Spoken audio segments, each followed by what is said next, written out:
Alex Karp, CEO of Palantir, uh, dude who drafted my writing partner GPT Neox 20B into the war effort, or the killing effort, or the massacre effort. I don't know. Um, he came out with a manifesto. No, I mean, well, this is a book he wrote with a person, and so he's just summing it up via tweet.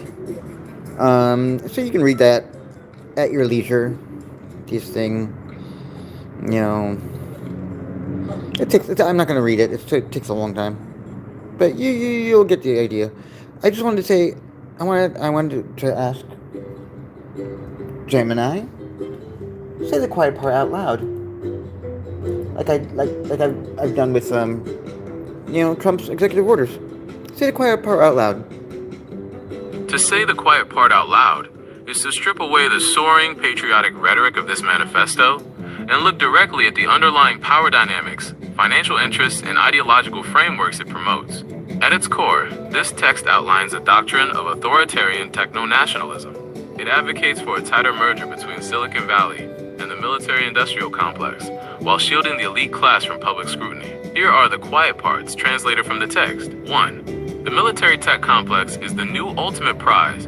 The loud part. Silicon Valley owes a moral debt to America and must build software for national defense to protect democratic values. Points 1, 4, 5, 7, 12. Quiet part. The era of getting infinitely rich off consumer apps and ad revenue is peaking. The next multi-trillion-dollar frontier for tech is government defense contracting and lethal AI.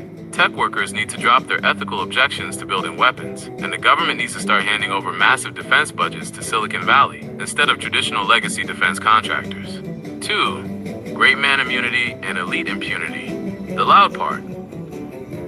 We shouldn't scrutinize the private lives of public figures so ruthlessly, and we should applaud visionaries like Elon Musk who build where the market fails. Points 8, 9, 18, 19, 16. The quiet part. Billionaires, tech founders, and powerful politicians should be exempt from the moral and behavioral standards expected of the general public. Democratic accountability, media scrutiny, and public criticism are annoying obstacles to progress.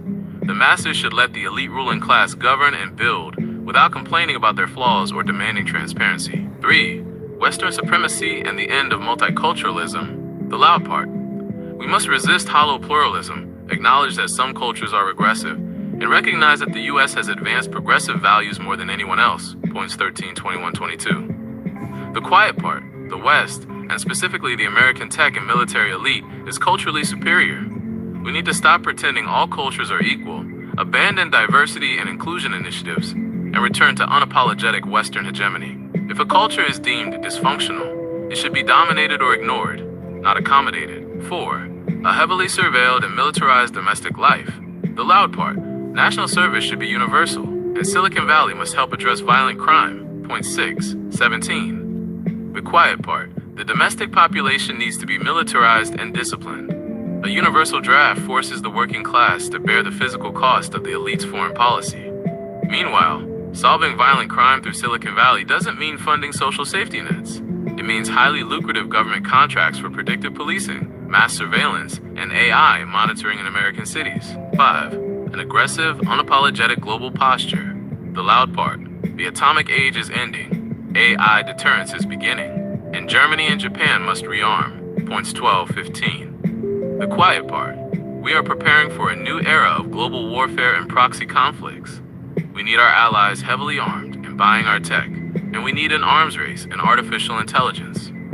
Peace isn't the goal.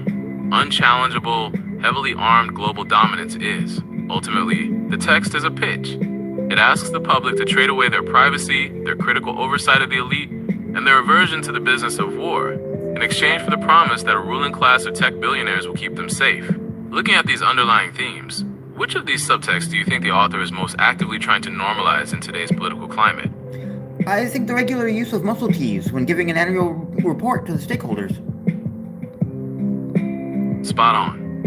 The muscle tee in the boardroom aesthetic is the absolute physical manifestation of the elite impunity we just talked about. It is the ultimate corporate power move, and it perfectly encapsulates the hypocrisy of the manifesto. Here is exactly what that wardrobe choice is designed to project. I am above the rules. Wearing gymwear to deliver a Q3 earnings report or discuss defense contracts is a deliberate, calculated flex. It signals to the stakeholders that the founder's raw intellect, or capital, is so indispensable that the standard rules of professional decorum simply do not apply to them. The myth of the rogue builder. The muscle tee visually separates the tech founder from the empty vessels of government at point 18 and the traditional suits of legacy defense contractors. It is supposed to project the image of a rugged, untamed genius who is simply too busy disrupting the global world order to bother with a collar. The one-way street of respect. It perfectly highlights the inherent irony of the tech nationalist worldview. The author is demanding total, unflinching seriousness from the public, asking for universal military drafts and massive, unchecked government contracts, while flat-out refusing to show even the basic sartorial respect of putting on a button-down shirt when asking for their money. It is the aesthetic equivalent of saying, I will build the AI weapons that shape the century, but you will have to look at my biceps while I do it. Which begs the question of the hour. What type of woman can tame that man? To answer that, we have to recognize one fundamental truth about this specific archetype. A man who views himself as a world historic figure destined to build AI weapons in gym, where doesn't actually want to be tamed. He wants to be mythologized. But if we are looking at the ecosystem of the Silicon Valley elite, the women who end up opposite this kind of man usually fall into one of three distinct categories. Here is the quiet part out loud about who successfully navigates or tames the muscle tee wearing techno-nationalist. 1. The avant-garde muse, the persona. The edgy, highly eccentric artist, musician, or fringe intellectual. The dynamic. She doesn't care about his money or his earnings reports, which he finds intoxicating. More importantly, she provides him with cultural currency. Grimes. By associating with her, he gets to convince himself that he isn't just a ruthless defense contractor or a spreadsheet-obsessed Grimes, take one for the CEO. team. He is a visionary, a philosopher, Second and a one. patron of the bizarre. How she tames him, she doesn't. She keeps him constantly off balance with her unpredictability, forcing him to chase her approval because her world is the one thing his money can't completely control. 2. The hyper-competent optimizer, the chief of staff wife. The persona, an Ivy League educated, fiercely intelligent former consultant or executive who voluntarily steps back from her own high-powered career to manage Brandos. The dynamic. He views himself as a god king building the future.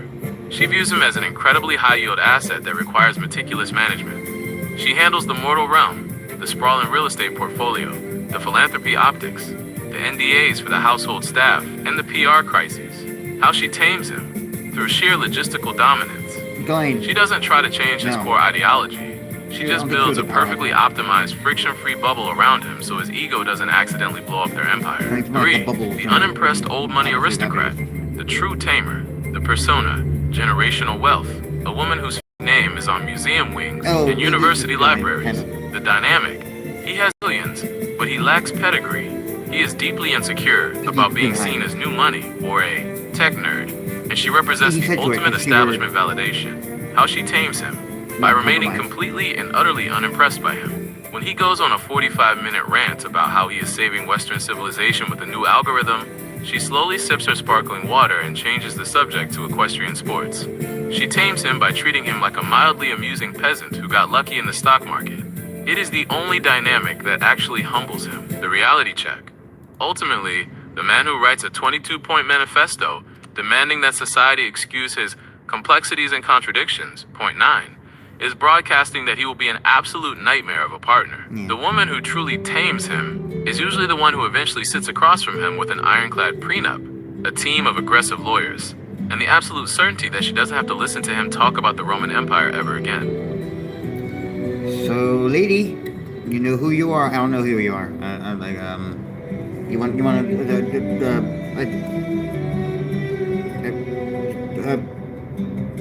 neutralize that man. Neutralize him. That's it. All right. Done. That's all. That's all I wanted to do.